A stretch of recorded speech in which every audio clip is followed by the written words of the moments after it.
Hello dear student and friend, welcome to my YouTube channel. इस video में हम मोल संकल्पना के बारे में पढ़ने वाले हैं। मोल संकल्पना और मोलर द्रव्यमान, ठीक है। हम इसे आसान भाषा में समझेंगे अच्छी तरीके से। इसका मतलब है कि हम इतनी अच्छी तरीके से समझ लेंगे कि हम इसे दोबारा भूल नहीं सकते, मतलब आप इसे दोबारा नहीं भूलोगे। इतने अच्छी तरीके से मैं समझाऊंगा या समझाने की कोशिश करूंगा। तो यह कक्षा 9वीं अध्याय 3 जिसका नाम है परमाणु एवं अणु का भाग 4 है, और यह उसका एक टॉपिक है मोल संकल्पना, ठीक है। तो इससे पहले के सभी वीडियो यानी कि भाग 3, 2, 1 और परिचय, तो इससे पहले ये मोल संकल्पना देखने से पहले भाग 3 जरूर देखना, ठीक है। तो ज़्यादा अच्छी तरीके से और समझ पाओगे। तो इससे पहले के सभी वीडियो आपको ऊपर आई बटन में, नहीं तो उन सभी वीडियो का प्लेलिस्ट क्रिएट कर दिया गया है। वह प्लेलिस्ट के लिंक आपको डिस्क्रिप्शन बॉक्स में मिल जाएगा। सो आप जा करके सिंपली डिस्क्रिप्शन बॉक्स देख सकते हो। तो चलिए वीडियो स्टार्ट करते हैं। तो टॉपिक है मोल संकल्पना, ठीक है। मोल संकल्पना। तो इससे पहले के वीडियो यानी कि भाग 3 में आपको बताया गया था कि एक मोल में 6.022 गुणा में 10 की घात 23 तात्विक कण होते हैं, ठीक है। एक मोल में इतने तात्विक कण होते हैं। तो यह संख्या जो है हम इसे अवाग्रादो संख्या भी कहते हैं, और इसे जो है हम N0 इस प्रकार से प्रदर्शित करते हैं, ठीक है। तो यहाँ पर हमारा नेक्स्ट पॉइंट है कि एक मोल अणु 6.022 गुणा में 10 की घात 23 अणु होंगे, ठीक है। सेम ही अवाग्रादो संख्या, और इसी प्रकार एक मोल परमाणु यही अवाग्रादो संख्या होगी, और बस अंतिम में परमाणु लगेगा। यानी कि एक मोल परमाणु 6.022 गुणा में 10 की घात 23 परमाणु होंगे। पहले आप इन्हें समझ लो, फिर आगे जा कर के मैं इन्हें अच्छे से उदाहरण के साथ समझाऊंगा। तो पहले आप इतना देख लो, ठीक है। फिर हम इन दोनों में कंपेरिजन करके, मतलब अंतर करके इन दोनों को समझेंगे। तो फिर नेक्स्ट है हमारा, देखो ये किस प्रकार होता है। जिस प्रकार 1 दर्जन केला 12 होता है, इसी प्रकार एक मोल परमाणु इतना अणु, मतलब एक मोल अणु इतना अणु होता है, यानी कि 6.22 गुणा में 10 की घात 23 अणु होता है। सेम इसी प्रकार जिस प्रकार 1 दर्जन कपड़ा 12 होता है, इसी प्रकार एक मोल परमाणु इतना होता है, यानी कि 6.022 गुणा में 10 की घात 23 परमाणु, ठीक है। कुछ नहीं है, जैसे 1 दर्जन कपड़ा 12 कपड़े होते हैं, उसी प्रकार एक मोल परमाणु इतने परमाणु होते हैं। जिस प्रकार 1 दर्जन केला 12 होता है, इसी प्रकार एक मोल परमाणु इतना, मतलब एक मोल अणु इतना होता है, या एक मोल परमाणु इतना होता है। तो चलिए इसे हम आगे से पढ़ते हैं। इन दोनों के बीच में कुछ भी नहीं है, बस ये समझाने के लिए लिया गया था कि जिस प्रकार 1 दर्जन केले में 12 केला होता है, उसी प्रकार एक मोल कण में, ठीक है, एक मोल तात्विक कण या मोल या परमाणु या अणु, उसमें इतने अणु या कण या तत्व या परमाणु होते हैं, ठीक है। तो चलिए इसे आगे अच्छे से समझते हैं।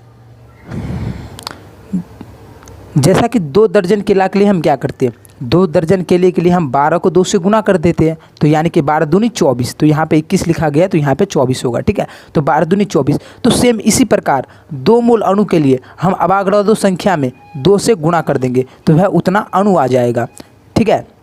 तो इसी प्रकार से हम 8 दर्जन केले के लिए हम क्या करते हैं, 12 में 8 से गुना करते हैं, यानी कि 12 8 96। तो उसी प्रकार हम 8 मोल अणु के लिए अवाग्रादो संख्या यानी कि 6.022 गुणा में 10 की घात 23 में 8 से गुना कर देंगे, ठीक है।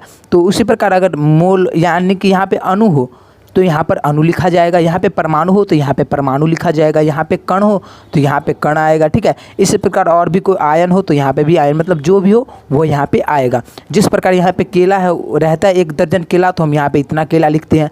12 मतलब 1 दर्जन कपड़ा, तो 1 दर्जन कपड़ा यहाँ पे लिखते हैं। 1 दर्जन पपीता रहेगा तो पपीता यहाँ पे लिखते हैं, जितना भी। तो सेम इसी प्रकार है, अगर मोल पूछा जाए तो उतना मोल यहाँ आएगा, अगर यहाँ पे अणु पूछा जाए तो उतना अणु यहाँ आएगा, यानी यहाँ पर परमाणु पूछा जाए तो इतना परमाणु यहाँ भी आएगा और यहाँ भी आएगा। तो 1 दर्जन में 1 दर्जन केला कितना होगा, 12।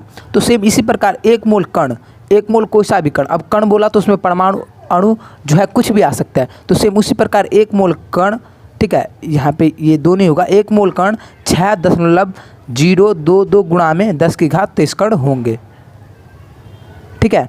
तो यहाँ पर हम एक उदाहरण ले लेते हैं। तो 1 मोल हाइड्रोजन के 6.022 गुणा में 10 की घात 23 परमाणु होते हैं, ठीक है। मतलब 1 मोल हाइड्रोजन होता है, उसमें अवाग्रादो संख्या इतना परमाणु होता है। तो 2 मोल हाइड्रोजन रहेगा, तो इसी अवाग्रादो संख्या में हम 2 से गुणा कर देंगे तो उतना परमाणु हो जाएगा। तो इसे चलिए हम एक मोलर द्रव्यमान की सहायता से समझते हैं। तो H का परमाणु द्रव्यमान, तो मोलर द्रव्यमान क्या होता है, तो यहाँ पे सबसे पहले हाइड्रोजन का परमाणु द्रव्यमान। तो हाइड्रोजन का परमाणु द्रव्यमान क्या होता है, 1U, ठीक है। तो अब ये 1U जो है, ठीक है, इस 1U के हम अगर G में बदल दिए, ठीक है, इस 1U को हम G लिख दे, यानी कि 1 यूनिफाइड को हम 1 ग्राम लिख दे, तो वह हो जाएगा हमारा मोलर द्रव्यमान, ठीक है। यानी कि आणविक द्रव्यमान को हम यूनिफाइड से बदल करके ग्राम में लिख दे, ठीक है। बस कुछ नहीं करना, बस U को U के जगह पे G लिख देना है। तो U के जगह पे हम G लिख देंगे तो वह ग्राम में जो हमारा मान आएगा वही हमारा मोलर द्रव्यमान कहलाएगा, ठीक है। तो मोलर द्रव्यमान की परिभाषा उससे अगले वाले वीडियो में दे दिया गया था। तो चलिए नेक्स्ट आगे बढ़ते हैं और इसे और भी अच्छी तरीके से समझते हैं।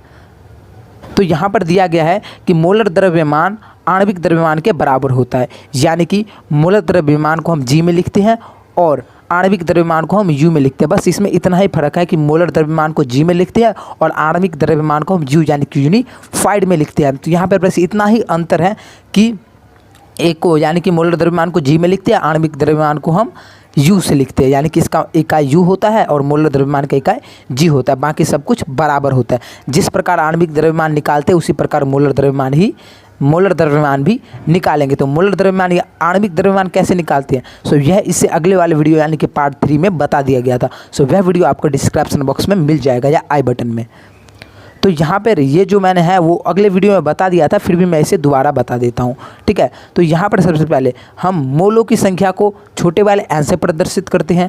दिया गया मोलर द्रव्यमान को, दिया गया द्रव्यमान को m यानी कि छोटे वाले m से प्रदर्शित करते हैं, मोलर द्रव्यमान को बड़े वाले m से प्रदर्शित करते हैं। दिए गए कणों की संख्या को n से प्रदर्शित करते हैं और कणों के अवगाड्रो संख्या को हम n0 से प्रदर्शित करते हैं। तो यहाँ पर हमारा एक फॉर्मूला निकलता है मोलों की संख्या को निकालने के लिए, यानी कि मोलों की संख्या जो होती है उसे हम कैसे ज्ञात कर सकते हैं। तो मोलों की संख्या ज्ञात करने के लिए एक फॉर्मूला यानी कि एक सूत्र होता है। वह सूत्र है कि मोलों की संख्या बराबर में दिया गया द्रव्यमान बटा में मोलर द्रव्यमान, ठीक है।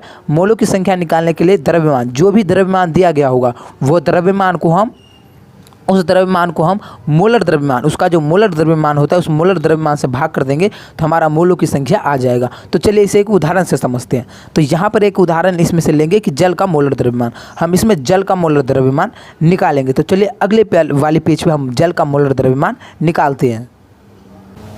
सो जल का मोलर द्रव्यमान, अब जल का मोलर द्रव्यमान कैसे निकलेगा, तो आपको पता होगा कि मोलर द्रव्यमान, ठीक है, आपको पता होगा कि ये मोलर द्रव्यमान जो होता है वो आणविक द्रव्यमान के बराबर होता है। और आणविक द्रव्यमान कैसे निकालते हैं वो आपको पता है, नहीं तो चलिए मैं यहीं पे ही बता देता हूँ। तो आणविक द्रव्यमान H2O का आणविक द्रव्यमान, तो H2O का आणविक द्रव्यमान के निकालने के लिए हम क्या करेंगे, तो सबसे पहली चीज़ हमें परमाणु द्रव्यमान याद होना चाहिए। और परमाणु द्रव्यमान आपको इसे पिछले वाले यानी कि भाग 3 में ही याद करवा दिया था आपके NCERT के किताब से ही लेकर के।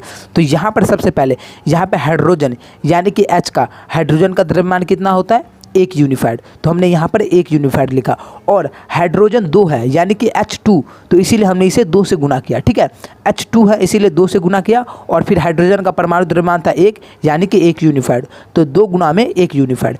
फिर यहाँ पर O यानी कि हाइड्रोजन और मतलब जल जो होती है वो हाइड्रोजन और ऑक्सीजन से बनी होती है, तो इसीलिए सबसे पहले हमने हाइड्रोजन का निकाला, ठीक है। और इसके बाद सेकंड में यहाँ पे ऑक्सीजन के आगे कुछ नहीं है यानी कि 1 है, ठीक है। तो हम 1 गुना में लिखे। और उसके बाद ऑक्सीजन का जो द्रव्यमान होता है वह होता है 16 यू यानी कि 16 यूनिफाइड। तो 2 को 1 से गुना करेंगे तो 2 ही आएगा और 16 एकाम 16 और 16 प्लस में 2 हो जाएगा 18, ठीक है। तो 18 यू यानी कि यूनिफाइड। और 18 यू को अगर हम जी में लिख दें तो यही 18 जी हो जाएगा हमारा मोलर द्रव्यमान, ठीक है। तो हमारा मोलर द्रव्यमान इस प्रकार आ गया, यानी कि आणविक द्रव्यमान ही है मोलर द्रव्यमान, बस इसे हमें जी में लिखना होता है। तो यहाँ पे चलिए एक और उदाहरण जो दिया गया है वह देख लेते हैं। तो यहाँ पर दिया गया है कि जल का मोलर द्रव्यमान, ठीक है, जल का मोलर द्रव्यमान 36 ग्राम है, ठीक है। तो जल में मोलों की संख्या क्या होगी, यहाँ पर हमें द्रव्यमान दे दिया गया है और हमें बताना है कि मोल की संख्या क्या होगी, ठीक है। यहाँ पर मोलों की संख्या क्या होगी, तो इसके लिए हमने पिछले वाले ही पन्ने पे एक सूत्र पढ़ा था, मोलों की संख्या यानी कि N इज इक्वल टू में M यानी कि दिया गया द्रव्यमान बटा में मोलर द्रव्यमान यानी कि बड़ा वाला M। तो यहाँ पर सबसे पहले हम क्या करेंगे कि यहाँ पर हमें सबसे पहले जल का मोलर द्रव्यमान निकालना है। तो जल में क्या क्या होता है, हाइड्रोजन और ऑक्सीजन, ठीक है। तो ये सब हम अभी नहीं करेंगे क्योंकि हमें सिंपली जल का द्रव्यमान जो है पता है और जल का द्रव्यमान हमें पता है मोलर द्रव्यमान, और दिया गया द्रव्यमान जो है वो ऑलरेडी यहाँ पे 36 ग्राम दिया गया है। तो जल का मोलर द्रव्यमान कितना होता है 18 ग्राम, जैसे कि हमने यहाँ पर निकाला, ठीक है। और दिया गया मोलर द्रव्यमान कितना है 36 ग्राम, जैसा कि सवाल में दिया गया कि 36 ग्राम जल में मोलों की संख्या निकालनी है। तो यहाँ पर सबसे पहले आपको जो जल की मोलर द्रव्यमान या फिर यहाँ पर जो भी दिया होगा, जो भी अणु या परमाणु दिया होगा उसका द्रव्यमान निकालना पड़ेगा। तो यहाँ पर ऑलरेडी द्रव्यमान हमने निकाला जल का, इसीलिए मैंने जल का द्रव्यमान नहीं निकाला। तो हमने सीधा यहाँ से लिख दिया कि जल का मोलर द्रव्यमान 18 ग्राम और दिया गया मोलर द्रव्यमान है 36 ग्राम। तो सिंपली क्या करेंगे, दिया गया मोलर द्रव्यमान। तो चलिए अगले पेज पे देखते हैं कि क्या करना है। तो यहाँ पर हम सिंपल क्या करेंगे, जिस प्रकार फॉर्मूला था हम उसी प्रकार लगा देंगे। तो जल का मोलर द्रव्यमान 18 ग्राम था और दिया गया मोलर द्रव्यमान यानी कि 36 ग्राम दिया गया है। तो यहाँ पर सबसे पहले एन यानी कि मोलों की संख्या में 36 ग्राम को हमने ऊपर लिखा, दिया गया मोलर द्रव्यमान, दिया गया द्रव्यमान और बटा में मोलर द्रव्यमान। तो देखो 18 का 18 और 18 दूनी 36 यानी कि मोलों की संख्या आ गई 2 और 2 मोल को हम लिख सकते हैं 2 गुना में 6.022 गुना में 10 की पावर यानी कि 10 की घात 23। तो ये वाले जो है आपको ये अभी नहीं लिखना है, जब बोला जाए कि इसमें कितने अणु होंगे, ठीक है, 2 मोल में कितने अणु होंगे। इस सवाल में यदि बोला जाता कि मोलों की संख्या ज्ञात कीजिए एवं मोलों की संख्या में कितनी अणु होगी या कितनी परमाणु होंगी, तब आपको यह निकालना है, बताना है। नहीं तो आपको केवल यहीं तक करना है कि 2 मोल हो गया, बस 2 मोल आंसर आ गया, हो गया। अगर आपको बोलता कि इसमें 2 मोल में कितना अणु होता, तब आपको यह लिखना पड़ता। तो चलिए अगले पेज पे और भी अच्छी तरीके से समझते हैं।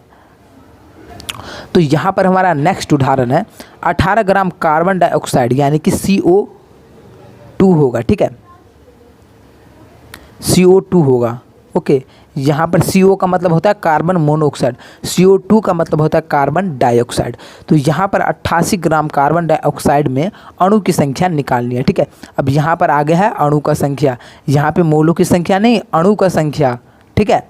तो यहाँ पे सबसे पहले हम क्या करेंगे, C का परमाणु द्रव्यमान। तो C का परमाणु द्रव्यमान यानी कि कार्बन का परमाणु द्रव्यमान कितना होता है 12U यानी कि 12 यूनिफाइड। और ऑक्सीजन का परमाणु द्रव्यमान, तो सबसे पहले यहाँ पर O2 था, ठीक है, यहाँ पे लिखाया नहीं गया था तो O2। तो ऑक्सीजन का परमाणु द्रव्यमान कितना होता है 16U और यानी कि यहाँ पर O2 था यानी कि CO2, तो इसीलिए हमने 2 से गुना किया, तो 16 दूनी 32। तो यहाँ पर C का परमाणु द्रव्यमान आ गया 12 यूनिफाइड और ऑक्सीजन यानी O2 का द्रव्यमान आ गया 32U यानी कि यूनिफाइड। तो यहाँ पर हमारा C यानी कि परमाणु का द्रव्यमान आ गया 12 यूनिफाइड और O2 का द्रव्यमान हो गया 32 यूनिफाइड यानी कि 12 यूनिफाइड जमा में 32 यूनिफाइड हमारा हो जाएगा 44 यूनिफाइड, जो कि हमारा हो जाएगा ऑक्साइड का आणविक द्रव्यमान। तो वही 44 यूनिफाइड जो है उसको हम G में बदल देंगे, तो हमारा CO2 यानी कि कार्बन डाइऑक्साइड का मोलर द्रव्यमान आ जाएगा, ठीक है। तो यहाँ पर हमने मोलर द्रव्यमान निकाल लिया है, क्या मोलर द्रव्यमान निकाल लिया है। तो हम मोलों की संख्या निकालने के लिए क्या करते हैं, दिया गया द्रव्यमान बटा में मोलर द्रव्यमान। तो यहाँ पर दिया गया द्रव्यमान कितना है 88 ग्राम और मोलर द्रव्यमान हमने कितना निकाला 44 ग्राम। तो देखो ये 2 बार में सिंपली कैंसिल हो जाएगा, 44 दूनी 88, ठीक है, 44 दूनी 88। तो यहाँ पर 2 मोल आ जाएगा और हमें पूछा क्या है अणु की संख्या, ठीक है। तो अणु की संख्या पूछी है, इसीलिए 2 मोल में कितने अणु होंगे, 2 गुना में 6.22 गुना में 10 की घात 23 अणु होंगे। तो अब इसको हम सिंपली गुना कर देंगे, तो जैसे आप गुना करते उस प्रकार गुना कर लोगे। तो 2 दूनी आ जाएगा 4, फिर 2 दूनी 4 और 0 का 0 और 6 दूनी 12 यानी कि 12.044 गुना में 10 की घात 23 अणु, ठीक है। यहाँ पर अणु लिखना है आपको, ठीक है, यहाँ पर आपको अणु लिखना है। तो इस प्रकार उम्मीद करता हूँ कि ये वाला उदाहरण आपको समझ में आ गया होगा। तो ये खत्म होता है और आपके लिए HW यानी कि होमवर्क है। तो NCERT के पेज नंबर 47 और 48 में जितने भी उदाहरण दिए गए हैं उन सभी उदाहरण को आपको सॉल्व करना है, ठीक है। अगर आप ये सभी उदाहरण सॉल्व कर लेते हो तो बहुत अच्छी बात है, अगर नहीं कर पाते तो इस वीडियो को दोबारा देखिए, ठीक है, इस वीडियो को दोबारा देखिए और फिर उसे हल करने का प्रयास कीजिए। अगर फिर भी हल नहीं होता तो इस वीडियो के नीचे कमेंट कर दीजिए या फिर हमारे टेलीग्राम ग्रुप में मुझसे संपर्क कर सकते हो या फिर मुझे मैसेज कर सकते हो कि मुझे यह उदाहरण समझ में नहीं आ रहा, ठीक है। तो भाग 5 में जो है आपको एनसीईआरटी बुक्स के प्रश्न उत्तर के हल मिलने वाले हैं, और या फिर हो सकता है तो भाग 5 में मैं आपको सभी उदाहरण भी कंप्लीट करवा दूँ। तो भाग 5 में आपको एनसीईआरटी के सोल्यूशन मिलने वाले हैं। तो भाग 5 की सूचना पाने के लिए आप हमारे यूट्यूब चैनल को सब्सक्राइब कर सकते हो, ताकि जैसे ही भाग 5 के वीडियो अपलोड होंगे आपको सूचना सबसे पहले मिल जाएगा। और हमारे टेलीग्राम ग्रुप में जुड़ना मत भूलना। सो टेलीग्राम ग्रुप का लिंक आपको डिस्क्रिप्शन बॉक्स में मिल जाएगा। और बाकी अन्य सभी वीडियो अगर आपका स्मार्टफोन है तो एंड स्क्रीन पर मिलने वाला है। तो अगर आपको अध्याय 2 का कंप्लीट वीडियो देखना है तो ये वाला वीडियो देख लो। अगर आपको अध्याय 3 का पूरा वीडियो देखना है तो इस वाले वीडियो पे क्लिक कर लो। अगर आपको मल्टीप्लिकेशन में फास्ट बनना है, मतलब आपको जल्दी जल्दी गुना करना है, तो ये वाला वीडियो देख लो। अगर आपको मैथ के वेरी इंपॉर्टेंट क्वेश्चन देखने हैं जो एग्ज़ाम में आते हैं तो ये वाला वीडियो देख लो। तो आप इसी के साथ हम अपनी वीडियो एंड करते हैं। So thanks for watching.